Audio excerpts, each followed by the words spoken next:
Boa noite de sabadão, hoje é 29 de maio de 2021, seja bem-vindo a mais um ZéCast, podcast feito por mim, José Vitor Rocha, onde trago curiosidades, fatos da história e reflexões sobre assuntos pertinentes da nossa vida.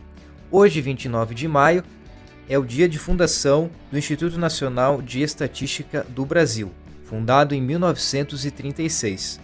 No ano seguinte, em 1937, este instituto deu origem ao que conhecemos hoje por IBGE, o Instituto Brasileiro de Geografia e Estatística. Sendo assim, hoje também é dia do estatístico e dia do geógrafo. O estatístico é o profissional responsável por planejar, processar e analisar informações. E o geógrafo é responsável por ajudar a analisar processos de transformação de espaços urbanos e naturais. Hoje também é Dia Mundial da Energia, que tem o objetivo de motivar uma conscientização civil e política sobre a importância de poupar energia e incentivar o uso de energias renováveis. A data surgiu a partir de uma iniciativa da Direção-Geral de Energia de Portugal em 1981. Hoje também é Dia Internacional dos Soldados da Paz das Nações Unidas. A data homenageia todos os seres humanos que perderam suas vidas durante missões de paz das Nações Unidas. Os soldados enfrentam várias adversidades, visando salvar a vida das vítimas de doenças, violências ou terríveis acidentes em locais perigosos do planeta. E fechando as datas comemorativas, hoje é Dia Mundial da Saúde Digestiva, que tem o objetivo de orientar a população sobre a importância da prevenção e do diagnóstico precoce de doenças do aparelho digestivo. De acordo com o órgão, 20% da população global sofre algum tipo de problema intestinal e 90% das pessoas não resolvem o problema da maneira correta. 29 de maio na história. Em 1453, ocorreu o episódio histórico da queda de Constantinopla, que é a atual cidade de Istambul, na Turquia. No episódio, a cidade foi invadida e tomada pelas forças turcas. Antes da invasão turca, a cidade pertencia ao Império Romano do Oriente. O episódio é considerado o fim da Idade Média e o início da Idade Moderna. Em 1919, após serem observadas variações na posição de estrelas durante um eclipse solar total, a teoria da relatividade de Einstein foi confirmada. As observações ocorreram na Ilha do Príncipe, na costa oeste da África, e em Sobral, no Ceará. Em 1953, o neozelandês Sir Edmund Hillary e Tenzin Norgay, do Nepal, foram os primeiros alpinistas do mundo a escalar até o pico do Everest. Em 1987, o vocalista do Queen, Freddie Mercury, e a soprano espanhola Montserrat Caballé cantaram pela primeira vez a música Barcelona, em Ibiza, na Espanha, para comemorar a aprovação de Barcelona como sede das Olimpíadas de 1992. Foi a última vez em que Freddie Mercury cantou em público. Em 1999, um dia após completar 45 anos, morreu o atleta brasileiro João do Pulo, recordista mundial de salto triplo. Em 2015, morreu em um acidente de carro o músico Arthur Bonilha, violonista consagrado no cenário da música regional gaúcha. E em 2016, morreu aos 57 anos Mário Sérgio, vocalista do grupo Fundo de Quintal, nascido em 10 de dezembro de 1958. Teve duas passagens pela banda, a primeira entre 1990 a 2008 e a segunda em 2013 até a sua morte. Bom, esses foram então os destaques do dia de hoje, 29 de maio, e vou falar no podcast sobre classes sociais. O que são as classes sociais? Quais são as diferenças entre as classes sociais? No que essas diferenças influenciam nos hábitos de consumo dessas classes sociais? E por que é importante entendermos sobre essas classes sociais para compreendermos melhor a realidade em que estamos inseridos e o nosso papel enquanto cidadão.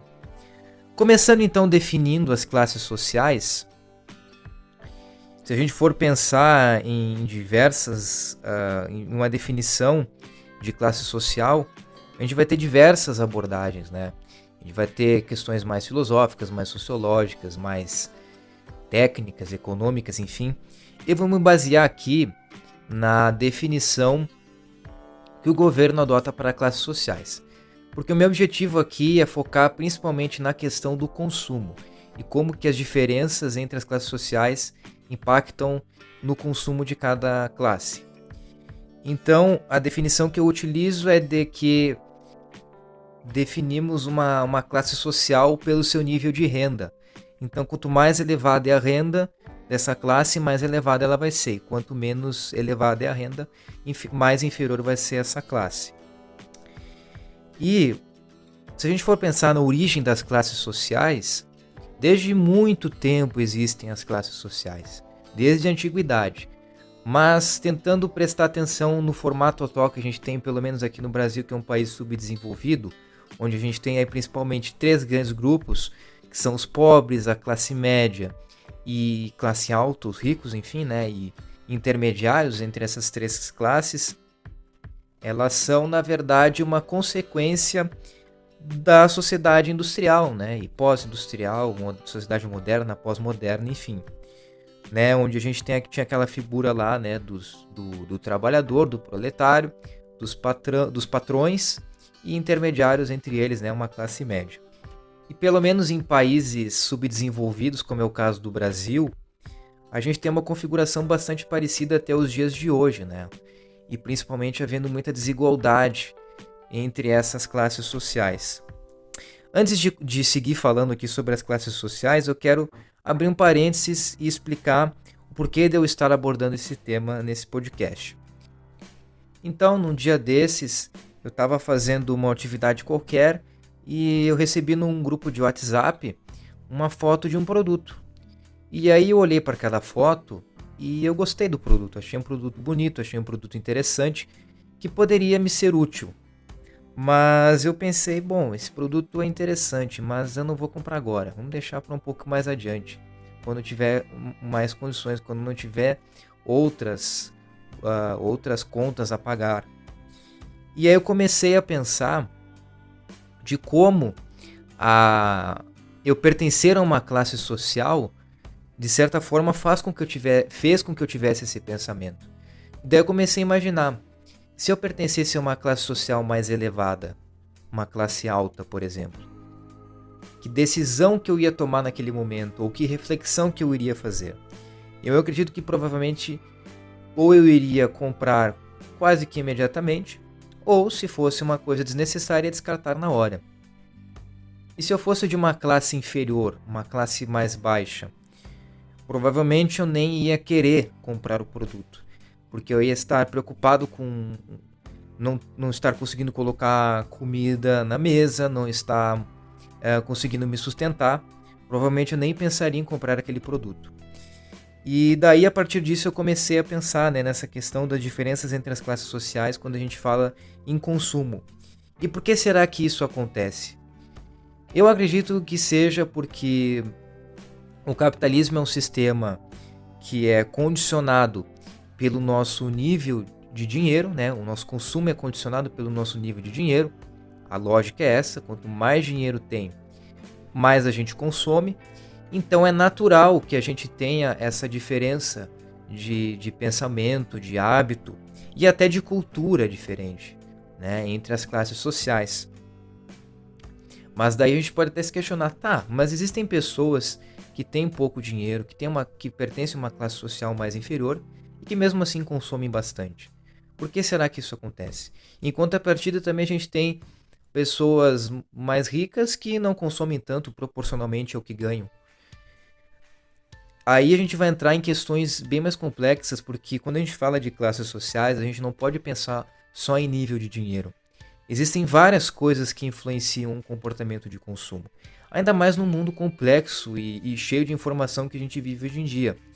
Então eu diria que a gente vai ter aí características determinantes que definem uma ação, ou que pelo menos praticamente validam esse pensamento, Que é o caso, por exemplo, a gente pode citar um caso concreto de uma pessoa que quer comprar determinado produto, só que ela não possui um saldo e não possui condições de adquirir um crédito suficiente para comprar aquele produto. E essa condição determina que ela não compre o produto. Mas na questão das influências, já são questões bem mais difíceis da gente entender, porque elas podem ser de diversas formas. Então a gente pode ter uma influência aí de status, de achar que adquirindo aquele produto vou me sentir melhor. Pode ter uma influência mercadológica, de ver uma propaganda, de ver um estímulo. Hoje em dia a gente está rodeado desses estímulos mercadológicos com as redes sociais e com a TV e os meios de comunicação tradicionais ainda bem fortes nesse sentido. Pode ser por influências de pessoas conhecidas, né, que digam, tem que comprar tal coisa porque vale a pena ou porque é bom. E talvez às vezes nem é um produto necessário para aquela pessoa, né? E aí, o que é a diferença aí nesse caso entre quem tem mais dinheiro e quem tem menos dinheiro? A diferença é que quem tem mais dinheiro vai ter mais liberdade de escolha, mais possibilidades de escolha. Quem tem menos dinheiro, muitas vezes para comprar algo que é proporcionalmente caro ao que ganha, vai ter que abrir mão de várias coisas. Enquanto que quem é rico não vai ter que abrir mão de tantas coisas assim. Vai ter mais possibilidades de escolha, menos renúncias. E o que é a questão que eu quero trazer aqui, que é um pouco problemática? É normal, não tem nada de errado, né, que pessoas de classes diferentes tenham desejos de consumo diferentes. Agora, questões que se referem às necessidades básicas, eu acredito, né, que todos, independente do quanto ganham, deveriam ter acesso. Ter acesso a uma saúde de qualidade, a uma moradia de qualidade, a uma segurança de qualidade, né? E isso não deveria depender do nível de renda dela, né? Devia ser algo praticamente universal, acessível a todos. E aí é que eu acho que entra o papel do Estado, né? De balizar esses diferentes interesses, de garantir que pessoas com menos dinheiro tenham suas necessidades básicas atendidas e também tenham possibilidades de ascender a uma classe social. Porque o capitalismo é um sistema bastante cíclico, né? E a tendência é de quem tem mais dinheiro continuar tendo mais e quem tem menos continuar tendo menos. Então é preciso que haja essas formas de equidade, né? E é basicamente isso que eu acredito como seria uma sociedade ideal, né? Que é algo bastante utópico, né? Mas mesmo assim eu não deixo de sonhar com uma sociedade onde tenhamos uma igualdade de direitos, né? Porque somos todos iguais perante a lei, pelo menos deveríamos ser. Na teoria, né? Nós somos. Muitas vezes na prática isso não acaba não acontecendo. E uma equidade de condições, onde todo mundo tivesse possibilidades de alcançar os seus desejos, independente das suas necessidades e independente do seu nível de renda. Isso seria o que eu acredito. Então, para não ficar um papo muito filosófico, muito complexo, né, muito cabeça, eu não teria um embasamento, uma capacidade para refletir sobre isso, que vai acabar gerando uma confusão. Eu vou encaminhar aqui para o final do podcast e espero que eu tenha te tocado aí a refletir sobre como que a classe social a qual a gente pertence influencia nas nossas decisões de consumo. E também, além disso, né, aqui eu abordei só a questão do consumo porque foi uma reflexão pontual que eu fiz. Mas a gente pode estender isso para várias coisas. Aí vai do teu critério, né, do teu momento aí de reflexão.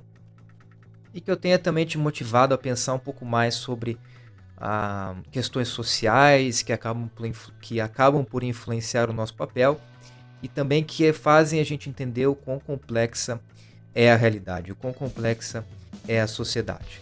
Então, esse foi mais um Zecast.